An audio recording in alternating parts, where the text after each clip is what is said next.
राम कृष्ण हरी.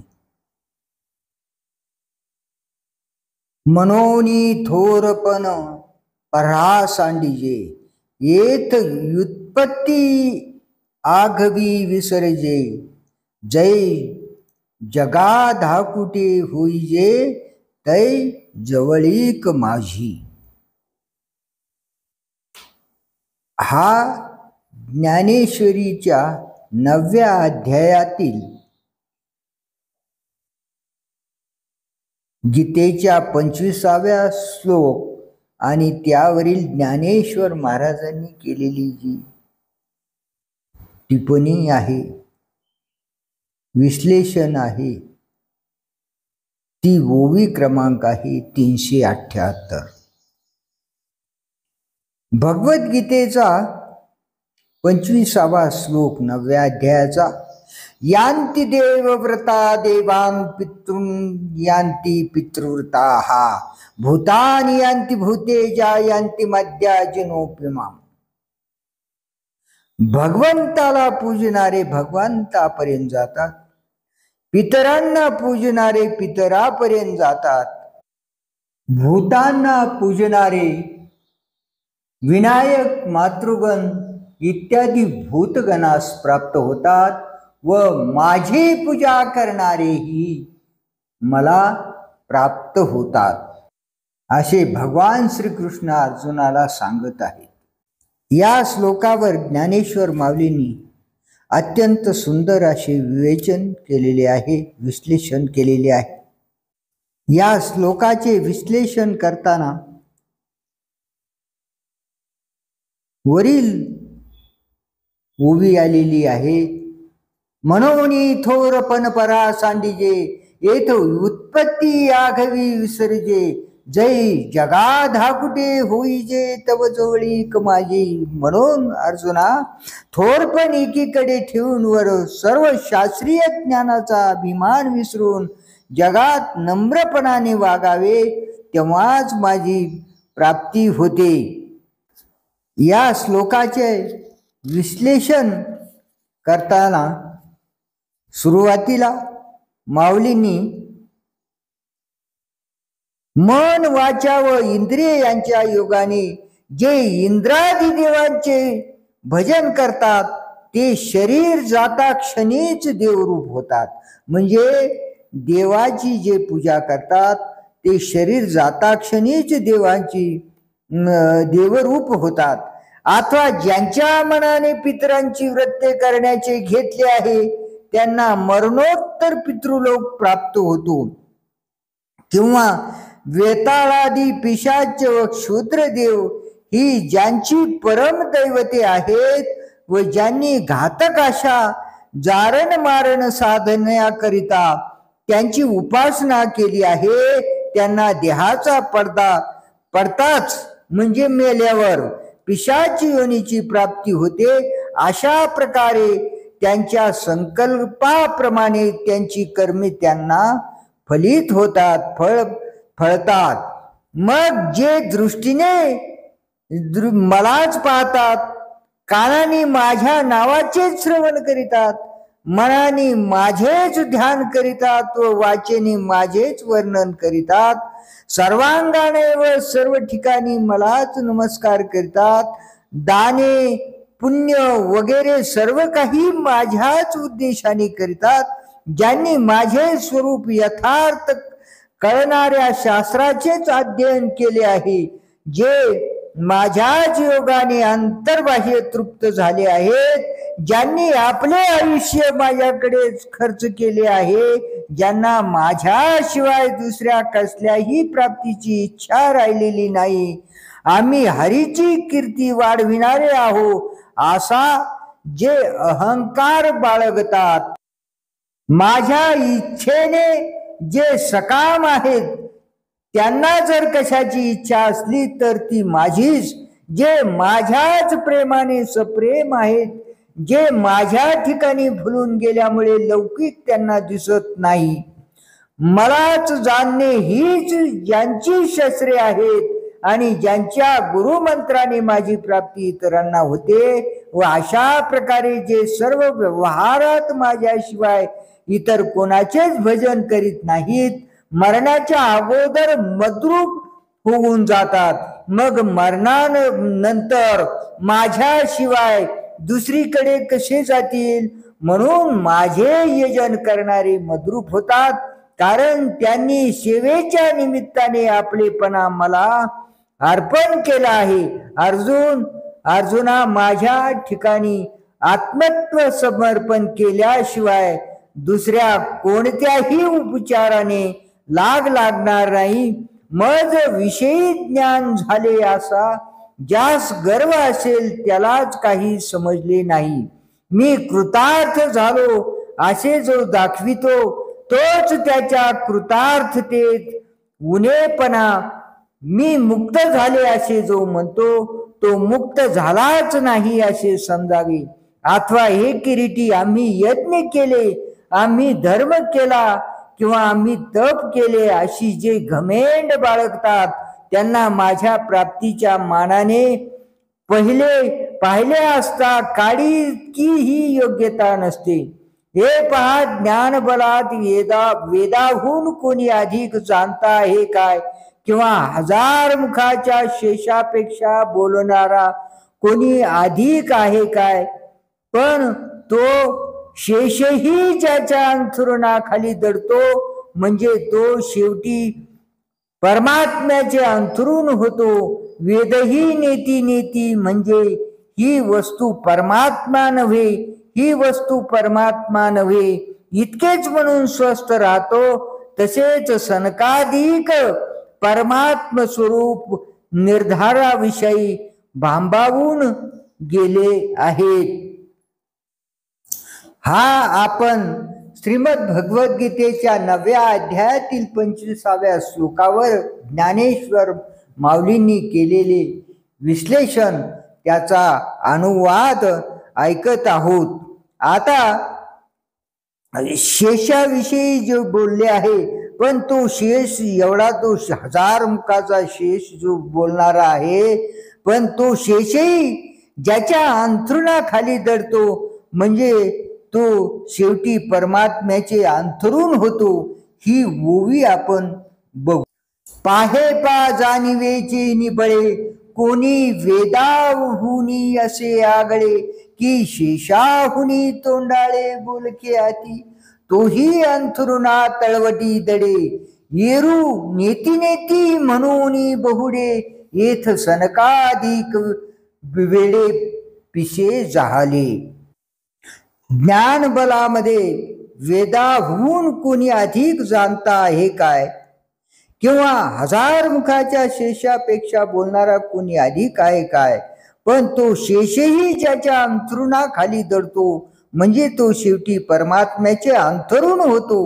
वेदही नेती म्हणजे ही वस्तू परमात्मा नव्हे, ही वस्तू परमात्मा नव्हे इतकेच म्हणून स्वस्थ राहतो.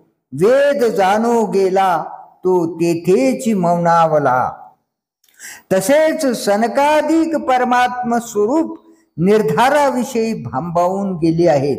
आता हे सनकाधिक कोण हे बऱ्याच जणांना माहिती आहे. ज्यांनी भागवत ऐकलेलं आहे त्यांना याची सगळी कथा माहिती असणार आहे. पण ज्यांना माहिती नाही त्यांच्यासाठी आपण थोडंसं शॉर्टमध्ये थोडक्यात बघूया. सनक, सनंदन, सनातन आणि सनत कुमार हे 4 ऋषी आहेत. त्यांना सनकादी ऋषी असे म्हटले जाते. हे भगवान ब्रह्मदेवाचे मानसपुत्र मानले जातात. हे नेहमी 5 वर्षाच्या बालकासारखे दिसतात आणि नेहमी भगवंताच्या चिंतनात मग्न असतात. एक वेळ सनकादी मुनी भगवान विष्णूच्या दर्शनासाठी वैकुंठाला गेले. तेथे द्वारपाल जय आणि विजय हे दोघे होते. त्यांनी त्या सनकादिकांना रोखले, थांबिले. त्यांनी सांगितले की भगवान विष्णू विश्राम करीत आहेत, त्यांना तुम्हाला मध्ये जाता येणार नाही. त्यावेळेस सनकादी मुनी एकदम क्रोधित झाले आणि त्यांनी मागचा पुढचा विचार न करता जय आणि विजय हे जे द्वारपाल होते त्यांना श्राप दिला. ते म्हणाले की तुम्ही 3 जन्म पर्यंत राक्षस योनी मध्ये जन्म घ्याल आणि राक्षस योनीमध्ये राहाल. खरे तर या जय विजय द्वारपालांनी अहंकाराने सनकादिकांना रोखले होते, भगवान विष्णूला भेटू दिले नाही. त्याचा हा परिणाम झाला आणि त्यांना राक्षस योनी 3 जन्मपर्यंत भोगण्याचा शाप त्यांच्याकडून मिळाला. आता हे जय विजय कोणत्या राक्षस योनीत जन्माला आले बघा. विजयला हिरण्यकश्यप आणि हिरण्याक्ष पहिल्या जन्मामध्ये व्हावे लागले. रावण आणि कुंभकर्ण दुसरे जन्मामध्ये झाले आणि शिशुपाल आणि दंतवक्र तिसऱ्या जन्मात त्यांना जन्म घ्यावा लागला. प्रत्येक जन्मामध्ये भगवान विष्णूने त्यांचा वध करून त्यांना मुक्त केले या शापातून. ही घटना हिंदू पुराणामध्ये फार महत्वाची मानली जाते आणि महत्वाची आहे. जो भगवान विष्णूला या द्वारपालांच्या अहंकारामुळं ऋषीला क्रोध आला आणि ऋषीने त्यांना शाप दिला. पण भगवान विष्णूला 3 वेळेस अवतार घेऊन या दुष्टांचा नैनाट करून त्यांना मुक्त करावे लागले. व अशी ज्यांनी एवढं भगवान विष्णू आणि जय विजयला एवढं मोठं कामाला लावलो असे ते सनकादिक व ते नेहमी भगवान विष्णूचा जप करणारे, तेही सतत भगवंताचा ध्यान करणारे, तेही या ज्ञानाच्या शोधात वेडेपिशे युगाचच वेडेपिशे झाले आहेत असा या ओवीचा अर्थ सांगण्यात येतो. करिता तापसांची कडसनी कवनू जवळा ठेवीजे सुळपाणी, तोही अभिमानू सांडून पायवनी माता वाये, ना तरी आथिलेपणे सरीची कवनी आहे लक्ष्मी ऐशी, श्रिये सारिखिया दाशी घरी जी येते.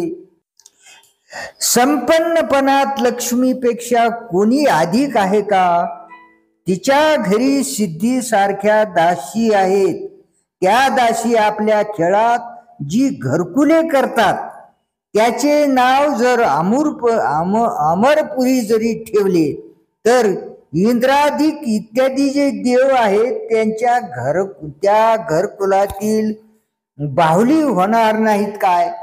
पुढे त्या दासींना ती घरकुली न आवडून जेव्हा ती मोडतात तेव्हा इंद्राचे रंक बनतात व त्या ज्या वृक्षाकडे पाहतात ते वृक्ष कल्पवृक्ष होतात.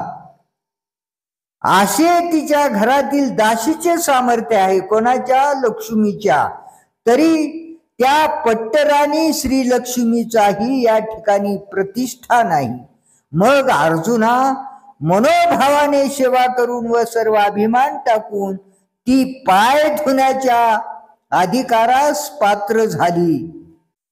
मग सर्वस्वे करुणी सेवा अभिमानू सांडून पांडवा, ते पाय धोवावयाच्या दैवा पात्र झाली. म्हणून थोरपण परहा सांडिजे, येत व्युत्पत्ती याघवी विसरिजी, जय जगा धाकुटे होईजे तव जबळीक माझी. म्हणून आपला मोठेपणा बाजूला ठेवून थोरपणा एकीकडे ठेवून वर सर्व शास्त्रीय अभिमान विसरून जगात नम्रपणाने वागावे, तेव्हाच माझी प्राप्ती होते. हे किरीटी, ज्या ठिकाणी सूर्याच्या तेजापुढे चंद्रही लुपून जातो तेथे काजव्याने आपल्या तेजाबद्दल का घमेंड करावी? तैसे लक्ष्मी येचे थोरपण नसरे, जेथ शंभूचेही तपन पुरे, तेथ येर प्राकृत हेंदरे, केवी जाणू लाहे. याकरिता सर्व शरीराभिमान टाकून, सर्व गुणांचे लिंबडोन उतरून आणि संपत्तीचा गर्व सोडून आपला देह मजबूरून ओवाळून टाकला पाहिजे. म्हणजे काय केले पाहिजे तर माझी भक्ती केली पाहिजे. ती भक्ती कशी, त्याच्यासाठी काय लागते आणि काय करावे हे पुढील श्लोकामध्ये भगवान श्रीकृष्ण अर्जुनाला सांगतात. पत्रम पुष्पम फलम तोयम यो मे भक्त्या प्रयच्छति तदम भक्ती पृहतम अश्रामी प्रेतात्मनः. जो मला पान, पत्र, फूल, पुष्प, फल, जल भक्तीने अर्पण करतो, त्या शुद्धितत्व पुरुषाचे भक्तीने अर्पण केलेले ते पत्र पुष्पादी मी स्वीकारतो, त्याचा मी स्वीकार करतो. या श्लोकावर ज्ञानेश्वर महाराजांचे विश्लेषण अत्यंत सुंदर आणि प्रत्येकाने त्याचा अनुभव घेण्यासारखे आहे.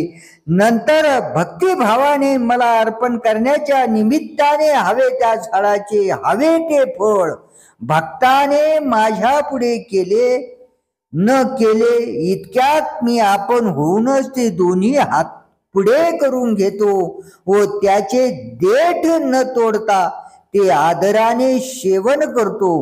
इतकी मला घाई होते. हे पहा, भक्तिभावाने जर मला कुणी एखादे फूल दिले तर वास्तविक पाहता ते हुंगावयाचे, पण ते सोडून देऊन प्रेमाच्या भरात मी ते तोंडातच घालतो. फार काय सांगावे, फुलेच काय, परंतु मला झाडाचे पानही प्रिय आहे, मग ते कोणत्याही झाडाचे, आणि ताजे किंवा सुकलेले वाळलेले कसेही असो, पण ते भक्तिभावाने परिपूर्ण आहे असे माझ्या लक्षात आले किंवा मी ते पाहिले. ज्याप्रमाणे एखादा क्षुधित मनुष्य अमृताने तृप्त होतो, त्याप्रमाणे भक्तिभावाने परिपूर्ण असलेले पान अमृत तुल्य मानून मी खाऊ लागतो. अथवा एखाद्या वेळेस असा प्रसंग आला की झाडाला कुठेच पाला नाही, पण पाणी मिळण्याचे तर संकट पडणार नाही ना. आता प्रत्येक गोष्टीला पाणी विकत घ्यावेच लागते, शुद्ध पाणी मिळतच नाही, ते विकतच घ्यावे लागते. असो, पण त्याचा एवढा फारसा तुटवडा नाही. ते वाटेल त्या ठिकाणी फुकट मेहनतीशिवाय मिळते, तेच मला मनोभावाने अर्पण करीतो. त्याने माझ्याकरिता वैकुंठाहूनही मोठी देवळे बांधल्याप्रमाणे व कौस्तुभ मण्याहूनही तेजस्वी असे दागिने दिल्याप्रमाने होते. त्याने दुधासारखी स्वच्छ व क्षीर समुद्राप्रमाणे मनोहर अशी अगणित शय्यास्थाने माझ्याकरिता निर्माण केल्याप्रमाणे आहेत. कापूर, चंदन, कृष्णागुरू अशा सुगंधाच्या महामेरू एवढाल्या ठिकाणी माझ्या पुढे काडवाती लावून सूर्याची दीपमाळ पाजळल्याप्रमाणे आहे. त्याने गरुडासारखी वाहने, कल्पतरूच्या बागा व कामधेनूची खिल्लारे मला अर्पण केल्याप्रमाणे आहेत. गरुडासारखी वाहने, गरुडाची आपण नुसती कल्पनाच करतो. गरुड देव बघायला कुठे मिळतो, पण ते गरुड भगवंताचं एवढं मोठं वज पेलण्याची ज्याच्यामध्ये शक्ती आहे आणि क्षणात कुठे जाण्याची त्याच्यामध्ये ताकद आहे. आणि कल्पतरूच्या बागा, नुसता कल्पतरू जरी नाव घेतलं तर कल्पतरू एक जरी असला तर किती होत आहे.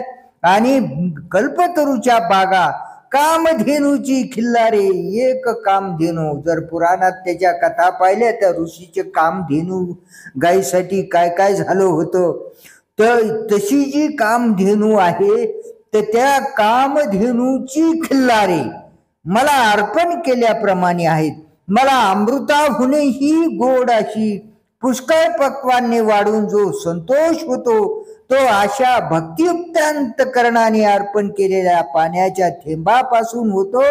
हे किरीटी फार काय सांगू, मला अर्पण करण्याच्या उद्देशाने आपली गरिबी जाणून पोह्याच्या कणाची गाठोडी सुदामजीने प्रीतीने बगलेत मारून आणली. तिच्या गाठी मी लगबगीने सोडल्या, त्या तू आपल्या डोळ्याने पाहिल्या नाहीस का? या बाबतची भक्त सुदामा आणि श्रीकृष्णाची जी मैत्री आहे त्याविषयी आपण बऱ्याच ठिकाणी पुराणात ऐकलेले आहे, सिरियल मध्ये पाहिलेले आहे. त्या भगवंतानी किती प्रेमाने त्यांनी ते आणलेली पुरचुंडी, पोह्याची पुरचुंडी किती भक्तिभावाने हिसकावून घेऊन खाल्ली, हे तू अर्जुना बघितलं, हे प्रत्यक्ष बघितलेले आहे. म्हणून मी भक्त एक भक्ती ओळखतो, त्या ठिकाणी लहान थोर हे मनात आणीत नाही, आणि वाटेल त्याच्या ठिकाणी माझ्याविषयी अनन्य भाव असला म्हणजे त्याच्या घरचे आम्ही पाहुणेच आहोत. खरे सांगायचे तर अर्जुना, हे पत्र पुष्प फळ ही आमची भक्ती तत्वाखेरीज इतर सर्व सामग्री आम्ही व्यर्थ समजतो. तर मग भक्ती कशी आहे ते ऐक. म्हणून अर्जुना, तू आपली बुद्धी स्वाधीन करून घेऊन नेहमी आपल्या मनोरूप मंदिरात माझा विसर पडू देऊ नको. ये रे पत्र पुष्प फळ, हे भजावया मीस केवळ, वाचुनी आमुचा लाग निष्कळ. भक्ती तत्व मनोनी अर्जुना अवधारी, तू बुद्धी एकी सोपारी करी, तरी सहजे आपुलिया मनो मंदिरी न विसंबिजे माते. अशा रीतीने जो माझी भक्ती करतो त्यालाच माझी जवळीक साधली जाते. एरवी तुमचे किती थोर आहात, किती मोठे आहात, किती संपत्ती वाहन आहात, याकडे या गोष्टीच्या अभिमानामुळे, या वस्तूच्या अभिमानामुळे, अहंकारामुळे मी त्यांच्याकडे ढुंकूनही बघत नाही. ही वर उदाहरणे दिलेली आहेत भगवंतानी, आणि याप्रमाणे भक्ती तत्व काय आहे ते सांगितलेले आहे. 9वा अध्याय ज्ञानेश्वर माऊलींना अत्यंत प्रिय होता. समाधी घेण्यापूर्वी ज्ञानेश्वर माऊलींनी एक वेळेस तो पुन्हा ऐकला. असे 9व्या अध्यायावर माऊलींचे फार प्रेम होते असे सांगितले जाते. म्हणून आपणही या 9व्या अध्यायाच्या संपूर्ण 9वा अध्याय आणि त्याचे मनपूर्वक श्रवण चिंतन मनन केले तर आपल्या लक्षात येईल की खरोखरच 9वा अध्याय प्रत्येकाने वाचला पाहिजे. पुंडलिक वरदा हरी विठ्ठल, श्री ज्ञानदेव तुकाराम, माऊली ज्ञानेश्वर भगवान की जय. श्री गोपाल कृष्ण भगवान की जय. राम कृष्ण.